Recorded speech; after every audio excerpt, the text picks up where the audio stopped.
Good morning, শুভ সকাল। তোমরা সবাই কি করছো? ভালো আছো? রাধে রাধে। পাপা বলো রাধে রাধে। চিকা বলো রাধে রাধে। চিকা বল রাধে রাধে।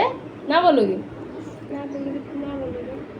আমাদের পাপার অল্প শরীরটা ভালো না, অল্প কি বেশি ভালো না, জ্বর সর্দি, তার জন্য কুকাচ্ছে। আর আমি চা নিয়ে বসেছি, চা খাবো। এই যে চা।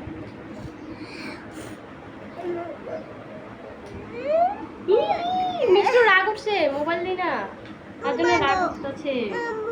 দিচ্ছি। তুমি চা খাবে না? আগে বলো চা খাবে না? বিস্কুট দিয়ে চা খাবে? আচ্ছা ঠিক আছে, তাহলে মোবাইল দিব। হ্যাঁ ওকে। এই যে বিস্কুট আর এই যে চা। আপনারা খাবেন?